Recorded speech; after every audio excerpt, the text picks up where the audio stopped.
Now then, people, welcome back to the Just Joe Football Show, and it is, of course, time for your Premier League preview. We were just waiting for Matt, and just as I click live, here he is. He just popped into the bottom of the screen. How are you all doing? Listen, in the chat before we start and introduce the guests and all that jazz, I'm going to speak 100 miles an hour because I know the lads are on a bit of a tight schedule tonight, so I want to make sure we get finished. But before we go into this, please do smash a like on the video. Okay, the more likes we get, the more views we get on it, the more views, subscribers, all that sort of jazz, all right?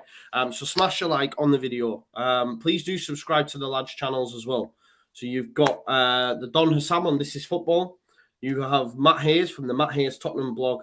And you've got Locks. I've put his Twitter there because he doesn't really use his channel anymore. So just, there's no channel anymore. It's gone. Yeah, there's no channel. There you go. So just go to his Twitter. Just go to his Twitter at Locks_LCFC or something like that. I don't know. Just it's there. I don't know.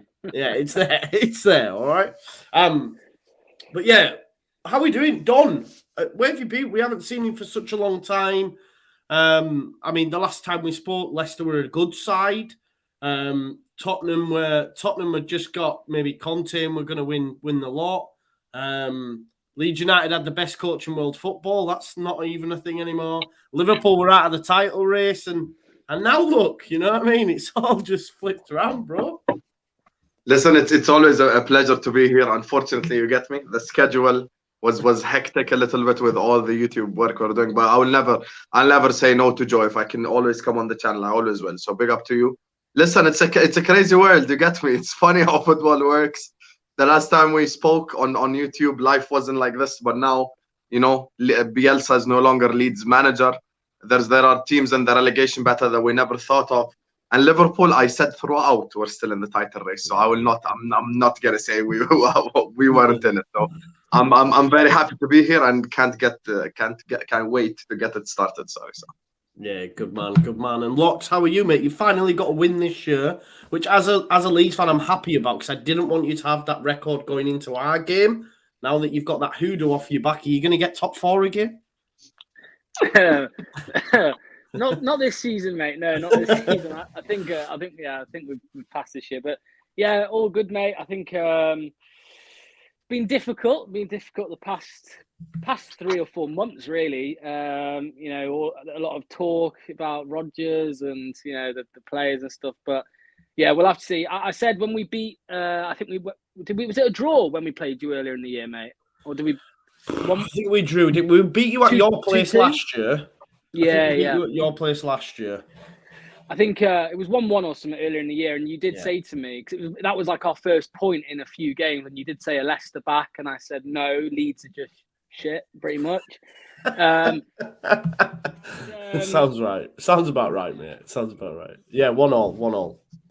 It was. Yeah. So yeah, I don't know, mate. We'll have to wait and see. If I'm honest with you, Burnley are also shit. So I don't think we're back just yet. We'll have to wait and see. There's definitely an improvement. We'll get onto that, I'm sure. But yeah, there's definitely an improvement. Yeah. Of course, we will.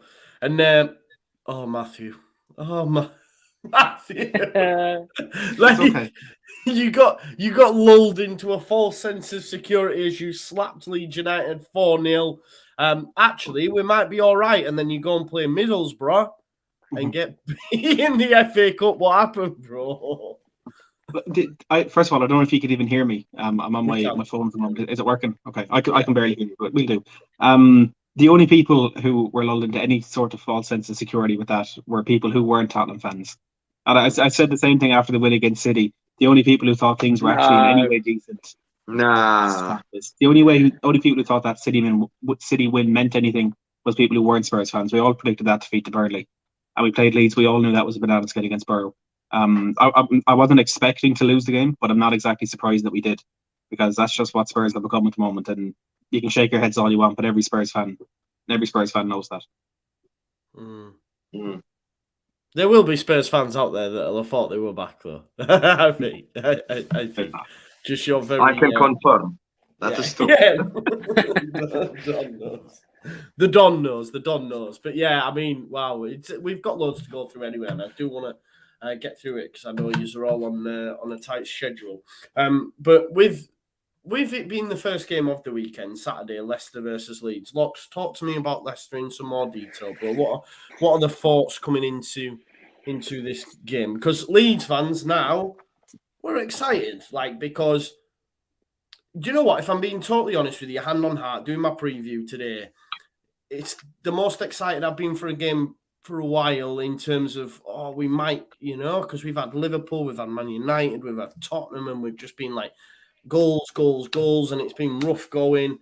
But I think there's a genuine possibility we come away with some points at the weekend, which is wow, what's that? Yeah, like I just said, it's too early to tell whether we're back. I don't think in the Premier League as such, especially with a club like Leicester, you can never say we're back because you look at other clubs like Tottenham and Leeds and even Liverpool. Sometimes, rarely, but sometimes there can be, you can go on a run of games and it can kind of get turned on its head very quickly. So I don't know. It's a difficult one. There's been improvements for the past 3-4 games, really. The biggest improvement was against Wolves. I don't know if any saw that game. There was, we played so much better.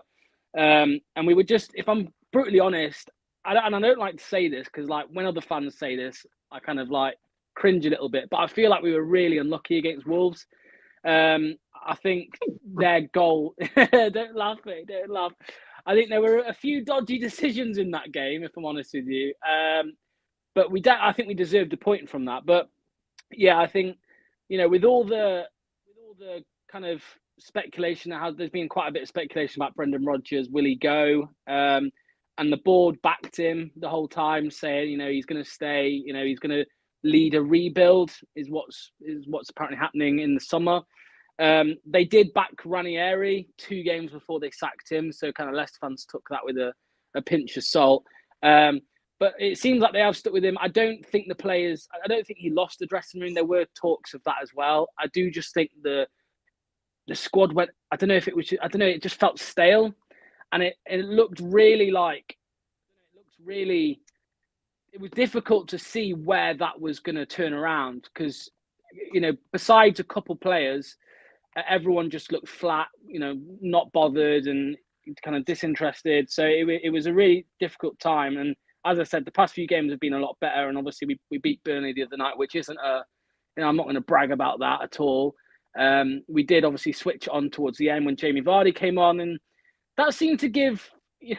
It's been the story of Leicester, as we all know. The Leicester from the last five years, when we're without Vardy, we're normally in a bad way. And I thought this year would be different because we brought in, and I know he's unproven in the league, but we brought in Patson Daka, who looked like a good signing. Ian Acho, was our top goal scorer last year. He went on that kind of ridiculous run of games, scoring for fun. But he hasn't played much, and Rodgers has put his faith in Daka. So, yeah, it was a bit disappointing to see that we're still so heavily reliant on Vardy. And it's not even just the... How's Samare getting on as well? Because it's difficult because, unfortunately for him, because the plan was he was going to be, obviously, the Tielemans replacement when Tielemans leaves. But what he didn't expect and what none of us expected is how how amazing that Kiernan Dewsbury-Hall has been since coming into the team. He featured in pre-season. We saw bits of him and he looked good. And we knew what he was capable of, albeit in the Championship. He was on loan at Luton last year and he won I think he got 7 man of the matches in 20 games or something. So we knew he was a good player, but he's just taken it in his stride, mate. He's probably been, besides maybe Maddison, I would say he's been our player of the season. Dewsbury-Hall, he's been absolutely class. So Samari's obviously struggled. He's made a few appearances here and there, but he's not really got going. I don't think he's adapted to the league yet. Obviously, it was 23 million or something. So obviously, it's a lot of money to just throw down the drain. I think that we will try and get him into the team somehow. But yeah, I'm looking forward to the game on Saturday. Do you think it's from a Leicester perspective, I use more or... I guess, what's your thoughts? Bielsa, are you more positive now we've had a manager change? Do you think, because I think every fan goes, the new manager bounce. Do you know what I mean? Is there a bit of that? Yeah, that's what the first thing that comes into my mind is the new manager bounce. Of course, it is obviously, how poor you were playing. How poor you were when you make a manager change. A lot of the times there is obviously that bounce. So Yeah. obviously there is that to worry about. But I don't know. I'm excited for the game to see what Leicester turns up. But I'm not excited to see what Leeds turns up. If you see what I mean? I'm not looking forward to that. I think it could go either way, mate. I think it will be.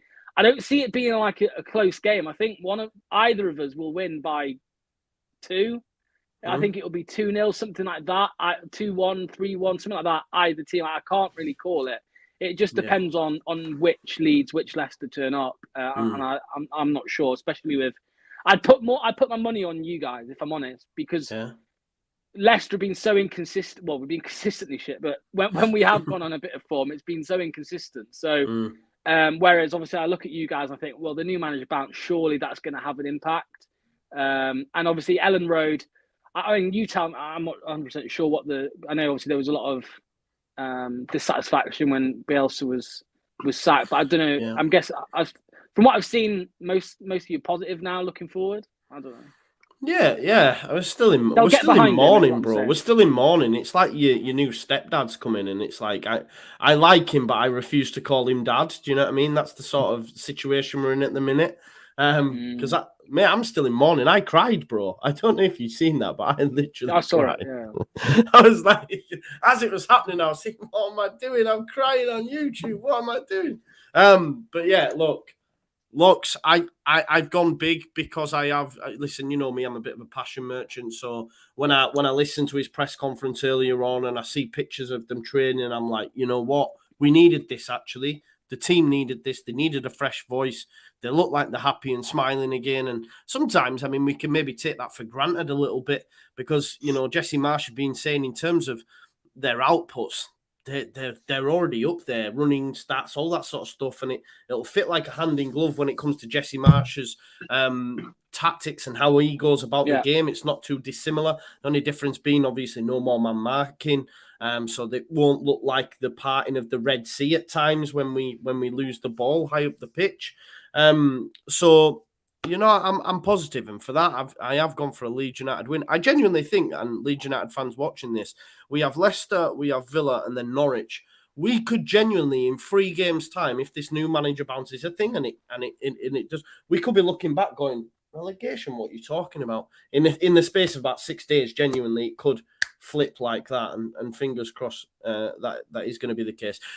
I just want to ask Matt and Don, we'll start with Matt. What did you think on the Bielsa sacking? Did you think it was the right thing? Were you surprised? I wasn't surprised. I mean, your results speak for themselves. The record, especially in the last month, I think speaks for itself. Things were not going well. Bielsa in last season, where he was being praised for sticking to his philosophies and sticking to his tactics, I think he became a victim of that this season.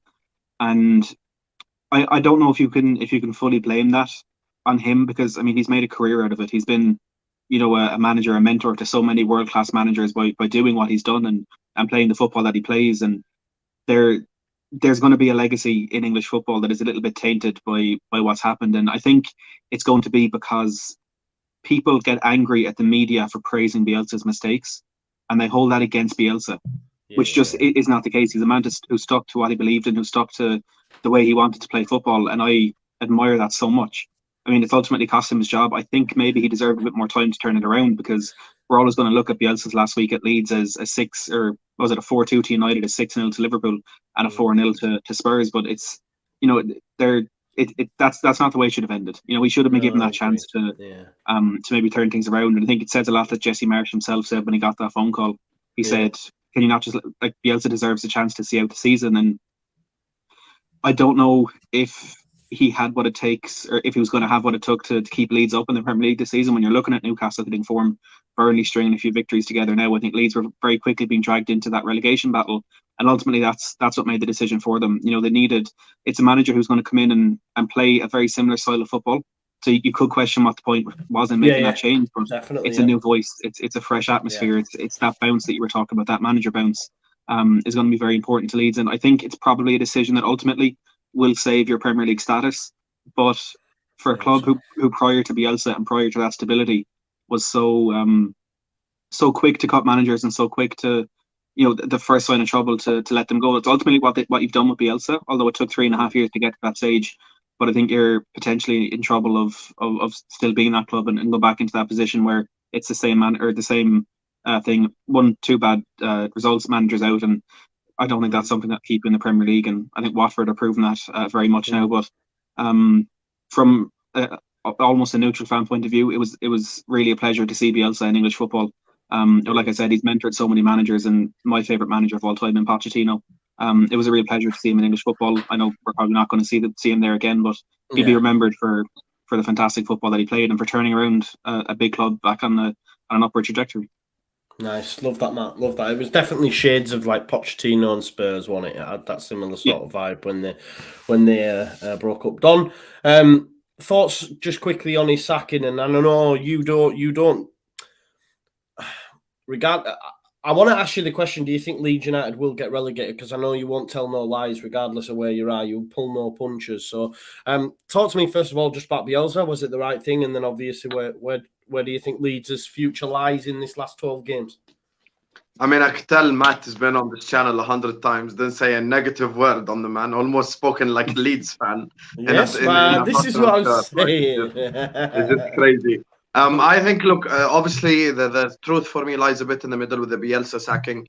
It's not totally his fault, but he's not faultless at the same time. Yeah. Maybe he should have adapted to the situation. All great managers are stubborn. That's how it goes. Klopp is stubborn, Pep is stubborn, Ferguson stubborn, everyone's stubborn. All the great managers are stubborn. So he was always going to stick to his philosophy, his way of thinking, the stuff he wanted to do. But I thought it got to a stage where obviously it just became silly. I'll be honest. Like the 6-0 loss at home to us, just way too open. No team should ever go to Anfield and play that open, expansive brand of football. So I think that's where the mistakes lie. He should have adapted a little bit. Maybe switch things around, even maybe ask the players to be a bit more cautious, just a more defensive approach, even to the same system. Now, as much as, okay, maybe you needed to move on from Bielsa, I think the weird thing for me is the hiring, because Jesse Marsch is not a relegation battle manager. That's the issue. Now, obviously, you asked me to say it, so I'll say it anyway. I don't think Leeds are getting relegated. I think Everton are getting relegated for the same reason. Lampard is not a relegation battle manager. You can look at me all you want. When it happens, you're gonna say, "Hussam, you were right." I hope you are right, bro. I don't like Lampard. I'm all over that. It's gonna happen. Everton are going down, and they're gonna blame Lampard, even though it's not Lampard's fault. Now the problem is with the Jesse Marsch thing. Jesse Marsch is obviously one of the most exciting managers in Europe. There were even big clubs looking at him, but the problem is the timing, and the timing only. If you got him in pre-season, gave him a transfer window, gave him maybe 2 or 3 of his own players, allowed him to adapt, to settle, to try work his things around it, then he would have maybe produced something better. But now it's squeaky bum time. Now you have to just win. Now it's just about win.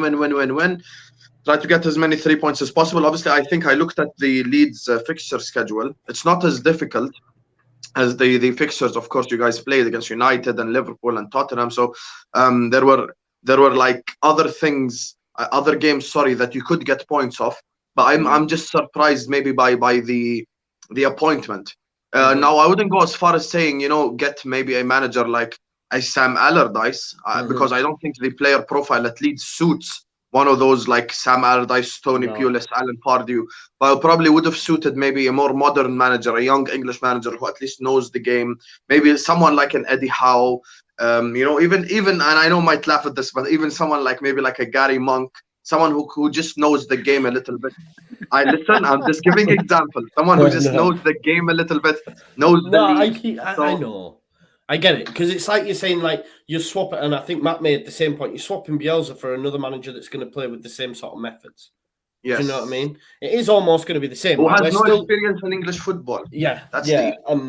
When I was looking at it more in detail, we're still going to be susceptible to balls in behind. We're still going to play with a high line, we're still going to be at times found wanting. I just don't think it'll be as open as it was previously. But I get what you're saying, and if they knew, you know, Jesse Marsch was the man. They probably should have made the change in January, and then he could have brought in players of his own thing. But it is what it is. It is what it is. Let me clarify something. Comment section going mad. Comment section. Let me just address you for a second. Gary Monk was just an example. I do not mean get Gary Monk. I mean someone of that ilk. Don't misunderstand me, please. Calm down. Also, listen, I'm an enemy territory. I'm saying Leeds are not going down. So you get me? I'm an ally. So let's work together. Good man, Don Hussam. Yeah, let's move it on though. Leeds United obviously, hopefully, can get a win and not ruin my weekend like they have been lately. Don, Liverpool play West Ham. Corey couldn't be with us tonight. Corey's working late, although I think Corey made it up because West Ham have just gone into free fall a little bit. I'm a little bit worried about him, to be honest. Obviously, they got beat in the FA Cup as well by Southampton. Liverpool flying at the minute, mate. You must be really confident ahead of this fixture. Listen, this is the best time, like, to be a Liverpool fan. It's just absolutely incredible. We've clawed back the points from 13 points behind to now 6 points behind, of course, with a game in hand, so it could be 3. So, you know, you give yourself an opportunity. Already won a trophy this season, the Carabao Cup, and it made it so much better, the fact that we beat Chelsea in the final. Cannot stand that football club or that fan base or anything to do with Chelsea Football Club. But anyway, so I think it's an incredible time to be a Liverpool fan now. The thing that fills me with confidence as well with the West Ham game is when I look at West Ham, they're sort of playing the same starting 11 throughout. They're playing the same starting 11 in the FA Cup, in the Europa League, in the Premier League, and you're gonna run out of steam. And like I mean this the most respectful way possible. We've seen this movie before. Sheffield United could get top 4. Everton could get top 4. West Ham could get top 4. Leicester, of course, Laws knows, could get top 4. The difference is sometimes you just need that extra bit of 5% quality. If West Ham went out this January transfer window and signed a striker, top 4 would be theirs. Top 4 would actually be theirs, but they just decided to not spend anything in the transfer window, keep it till late to try sign a striker that no one's heard of from the Italian league for 50 mil and just do like a panic signing. And panic signings don't work anyway. I think they should have had, you know, options already and just went and bought them anyway. Also, I was right about Declan Rice. You get me? Calvin Phillips is better. Fight me.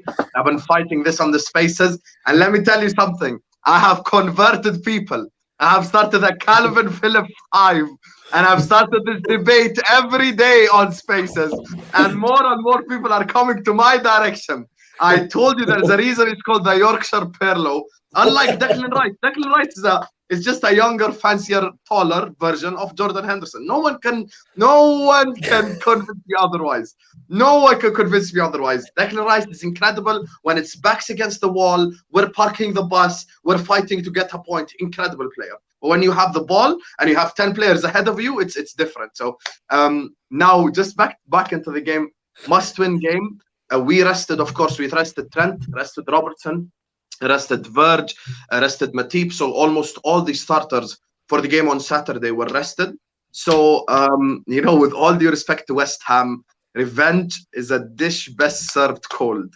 That win in the London Stadium, they're going to pay back in blood at Anfield. It's going to be payback in blood at Anfield. I cannot wait to beat West Ham, honestly. So Hussam, how good is Luis Diaz? Because like the games that I've seen him now, and obviously specifically against Leeds as well, he is some baller, right? It's incredible. It's incredible. First of all, publicly thanking Tottenham Hotspur. Thank you so much. Number 1, for beating City, which I predicted as well. Number 2, for making a bid for Luis Diaz, because if they don't make that bid, we don't buy him. I'm honest. We don't buy him if they don't make that bid. So thank you to Tottenham. You're literally the reason we're going to win the league this season. So thanks so much. Luis, assist. You get me? Assist. Big up, Matt, man. Assist. So, like, listen, I don't want to be associated with this Liverpool winning the league claim. I'm sorry. I don't want to be associated with that. Listen. The thing is with Diaz, the thing is with our transfer structure, we always make correct signings. It almost got to the stage where even you guys as Rival fans know every time Liverpool sign a player, you always go like, who the fuck is that guy? And then he comes in and he just makes like a massive difference. And you're like, where has this guy been? Like, we always make the correct signings. The problem is we don't make them often enough for a lot of Liverpool fans liking maybe to strengthen the squad and stuff. But phenomenal signing, and he's gonna help us so much going forward, so much. So very excited about him, man. Diaz, Mane, and Mo as a front three. You get me? That's just some next level shit right there, Alberio. Yeah, I think we all agree that Liverpool look a little bit of an unstoppable force at the minute, and I think they'll beat West Ham. There's a big chance as well that West Ham might not even get Europe, which would be a terrible season for them considering how they stopped. And I agree with Don completely, and I know Corey's the same, that they were let down by their owners in January massively. Yeah, and even this Even they were pandering to their own fans, putting news stories out that they were going to bid 50 million for Calvin Phillips and 50 million for Rafinha, knowing full well they were just going to get laughed at. So it was just a case of let's pretend like we're doing something so that the fans think we're bothered. When in actual fact, it's a madness, really. It is madness when you consider what they could have had and they're probably not going to get now. So it is a bit mad. Just on the Chelsea situation, obviously they've got Burnley. They should beat Burnley. But what do we all make to Roman Abramovich? All this. I mean, listen, I don't know enough about politics. I try not to look at the news because I think it's very much fear-based. And if I get tuned into it, I start to worry about leaving the house, man. That's what the news can do. It's like everything's bad. There's no good in the world, Anyway, so I see this on Sky Sports News, and it's like he's not going to make any profit. He's not going to get any of his billions of loans back, and any profit that he does make will be given to victims of the war. And I'm like, I get a feeling this is very much James Bond style. Like they've sat across from him on a table going, we know what you've done. Now, this is what you're going to do. You are going to sell your club. You are going to give X amount to Ukraine. You're not going to get any loans, and you're going to leave. And that's how it. And then I'm saying, oh, what a guy Roman Abramovich is. I might be like total conspiracy theory, but that's how it looks to me. Like that someone said that this is your ultimatum. Because I've seen the guy at Everton, and now is it Usmanov? He's now being he's getting in trouble as well. But apparently they've actually frozen his ownership. So I don't know what's gone on, but what do you make to it, lads? Who wants to take it? Who wants to take that one? Go ahead. Go on, Matt. You go, Matt. You go. I was going to say, I think he has to go. Whether he sells the club himself or whether he's forced out, I think it has to happen because whether it's a charitable move on his part to donate that to the victims. Do you believe that? No, that's what I'm saying. Whether it's that or not, whether he's been made to do that or whether he's made that decision himself, I don't think it really matters because he has very close ties to Russian politics. He himself was a governor for however many years. He is. I put out a tweet a while ago, and I personally don't know too much about Russian politics, but around like the Cold War and all that stuff, there's no one really that knows more than my dad and that stuff. And he's been talking to me about it a lot. And Boris Yeltsin, who was the president before Putin, well, Abramovich personally recommended Putin.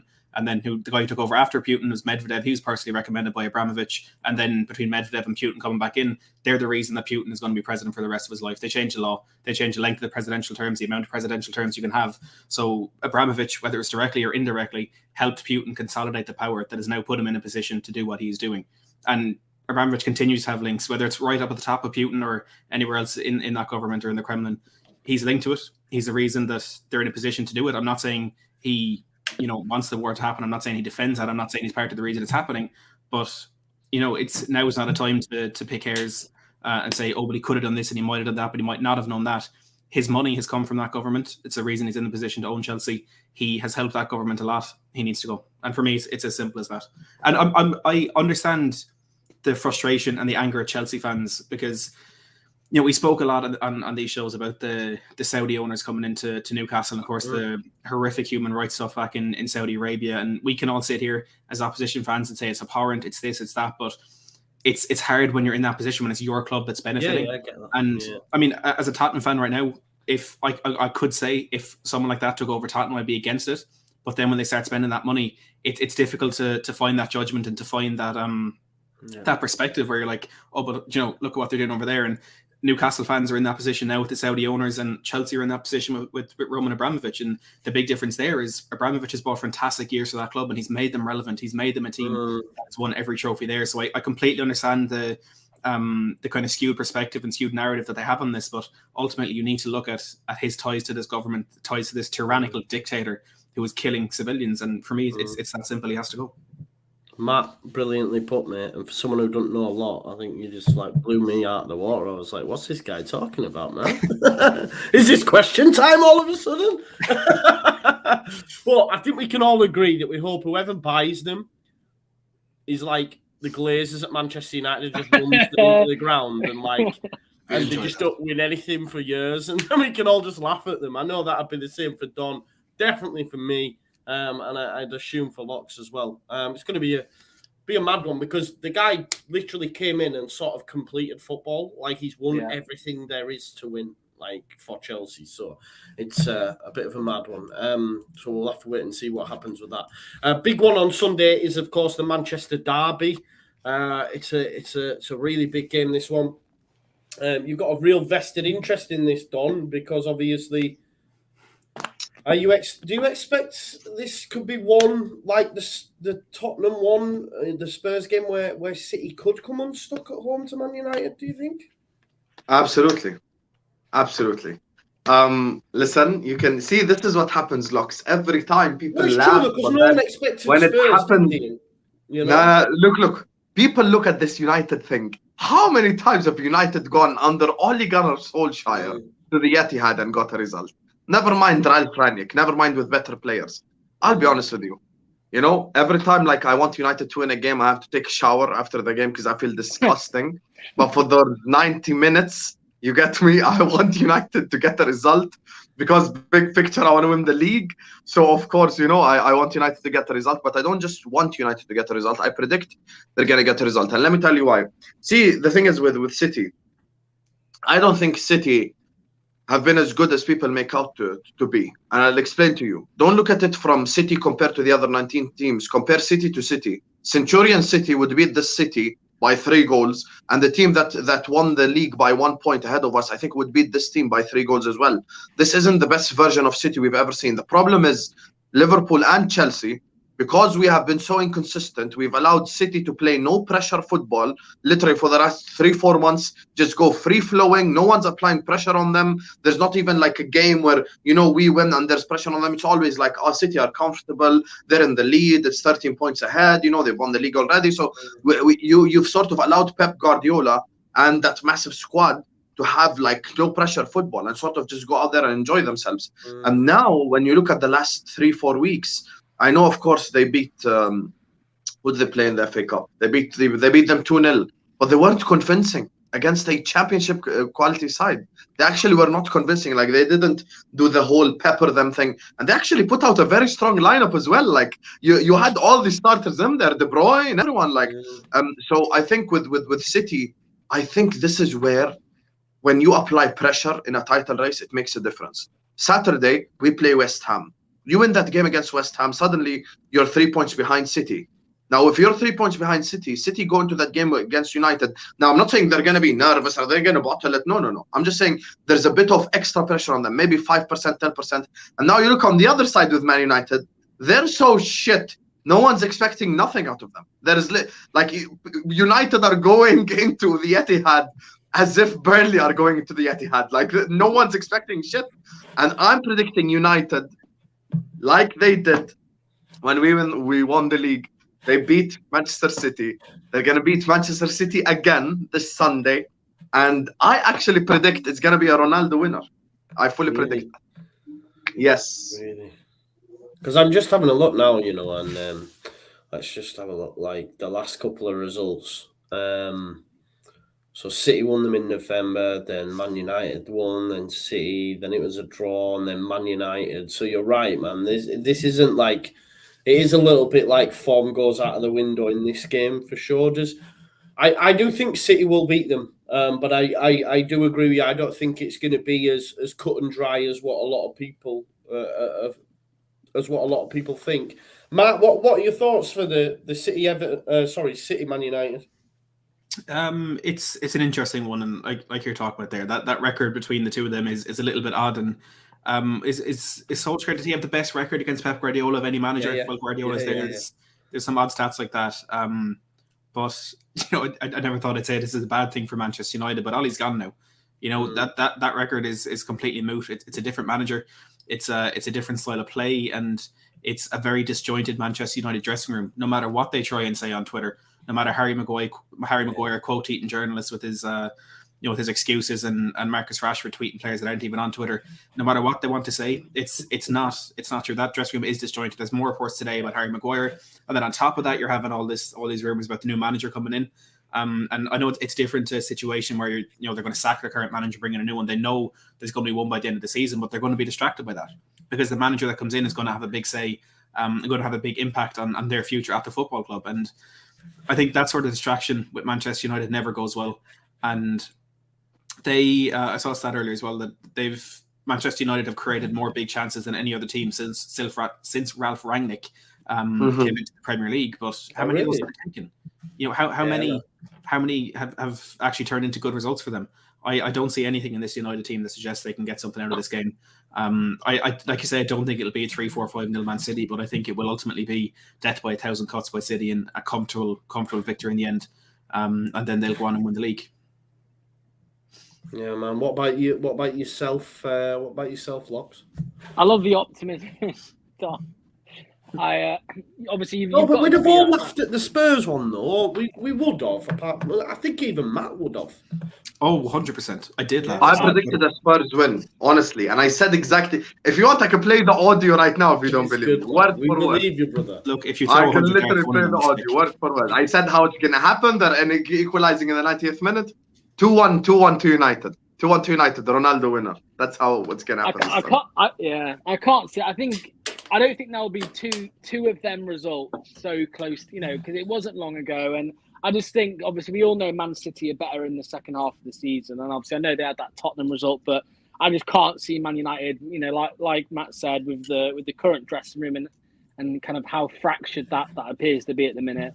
And no certain future on Ragnick. There were talks originally that he might even, he might be the next player. I can't buy into Man United, win or draw. So yeah, I'll probably go something like 2-0 City.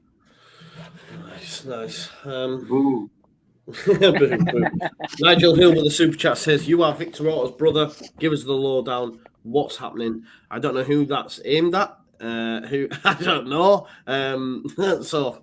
Yeah, I don't know. I mean, Don has a beard and glasses. Victor Orta has a beard and glasses. Maybe it's him. I don't know. But no one can give you the lowdown on what's happening. There is a lot of speculation, though, at the minute with Leeds United fans of fallouts and all sorts. Because Bielsa told us everyone was injured. And then one press conference. I just Googled this picture. Yeah, you did. You do. With the beard and all, innit? Yeah. Yeah, I think maybe he was saying you, but yeah. I mean, there's no one else with glasses and a beard, to be honest. No, exactly, yeah. To finish up then, we've got Monday night, Spurs versus Everton. I'm praying for a Spurs win because, like Don, I'm hoping that Everton stay down there. What's the mood in the camp? Does Conte still want to be there, Matt? Like, what's his feeling right now? Is it the best players he's ever worked with, or is it I want to get out of here, they're all rubbish? Like, where's his head at? Antonio Conte. Joe, that was so unnecessary, Joe. He was so nice to Bielsa. He was so nice to Bielsa. True, he was. Thanks, Joe. My bad. Joe, I hate Spurs. Like, honestly, we're just so bad, and I can't see that changing anytime soon. Conte sees that, and I think what he is holding out for is investment in the summer. But I think we've said that about the manager at Spurs every year for the last 21 years, since Daniel Levy became our chairman. It's hard to really gauge where Conte is at, but he said himself after that game against Leeds that the outburst after the game against Burnley was a strategy to get this out of his players, get that out of the players, out of the staff, out of the board and all that.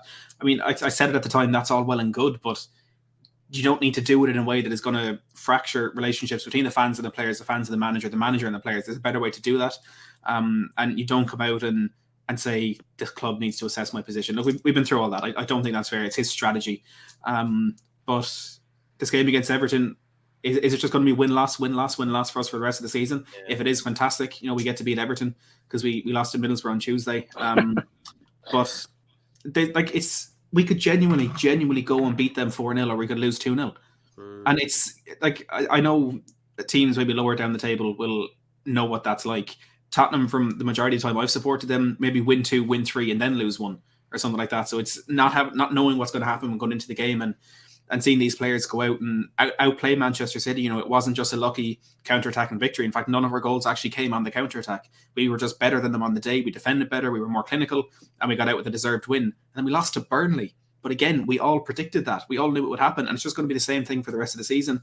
And to be perfectly honest, I would put my money on 1-0 to Everton and Dele Alli to score the winner, because that's just who we are now. That's what our club is. That'd be a mad one, wouldn't it? Luke W with the super chat says, TalkSport are reporting that the Spurs chef got Conte's pasta wrong, and he's now 98% leaving. 30 seconds leave later, he's now only 90% leaving. It is just going to become a little bit of a running joke there. But, the mad thing is, I don't know, they'll get to the summer, they won't do anything for a couple of weeks, and then Conte will just go, I've had enough, I'm out of here. And it's a mad one, really, because a bit like we were talking about the West Ham ownership, Spurs have a real opportunity here. A real opportunity, and they're probably gonna mess it up. Yeah, it is what it is. I'm aware, guys. We're almost at 9. You all want to leave, so I just want to. I've been doing this like on the weekly now. I want to know the title, because what happened was everything had finished. Like the top 4, was sort of like, I think that was the only sort of exciting bit. And the league was sorted, City were winning it, and it's now all flipped on its head, right? So just for Locks and Don, because I haven't had them on in a while, I just want to know your title winner. Who gets top 4? So we all know that it'll be City, Liverpool, Chelsea, not in any particular order, and then one more. And then, of course, your relegation. And I do believe, you don't have to go with this, but I believe Norwich and Watford are done. I just think it's one more additional. You don't have to go with that if you think them 3 aren't done. But, yeah, Locks, I'll start with you. Who wins the title, brother? Got to put my money on Man City, mate. Sorry, Okay. Don, but yeah, Man City. Okay. Who gets the 4th spot? Yeah, I'm just looking at the table, mate. I really don't want Arsenal to get it. They're gonna get it, bro. Well, that's mate, my I will, opinion. bro. I'm gonna have to. I'll have to stuff Twitter, mate. If that happens, that would be absolutely disgusting. Just look at the table, mate. It's not looking bad for them. I'm gonna go with Man United and just say that they're gonna pick up enough points. I think it will be close. Arsenal have got 3 games in hand. That's what I mean. 3. Yeah, but we know that they love a bottle every now and then as well. So Can I also just say 2 of their games at hand are Chelsea and Liverpool? That's important to note. Oh, and you actually, and you. And that's 3 points for them. Yeah, no, it's not, though, is it? Actually, you make a good point. They're 3 tough games, very tough. Yeah. So you're gonna go Man United? Yeah. I don't think West Ham have got enough. So yeah, United. And who gets that relegation? Do you think Norwich and Watford are done, or? Yeah, Norwich, Watford, and You're allowed to say it, bro. You're allowed to say it. This. You're allowed to say it. I've just got a feeling. I'm going to say Leeds, mate. I'm sorry. It's not a very, yeah. I can't, bro. Like, oh wow. Yeah, I'm going to go. I hope I'm wrong, mate. I hope I'm wrong, but yeah, just what I'm feeling. Yeah, I'm going to go with Leeds, mate. Just looking at the other teams around there. Yeah. Oh, that's horrible. Don, who wins the title? Liverpool. It's always the hopeless. You get me away from the hopeful. So let me be hopeful. I think we're gonna win the Premier League. I think it's just written in the stars. I'm gonna tell you what's gonna happen. Are you gonna get them all? How many do you think you get? Nah.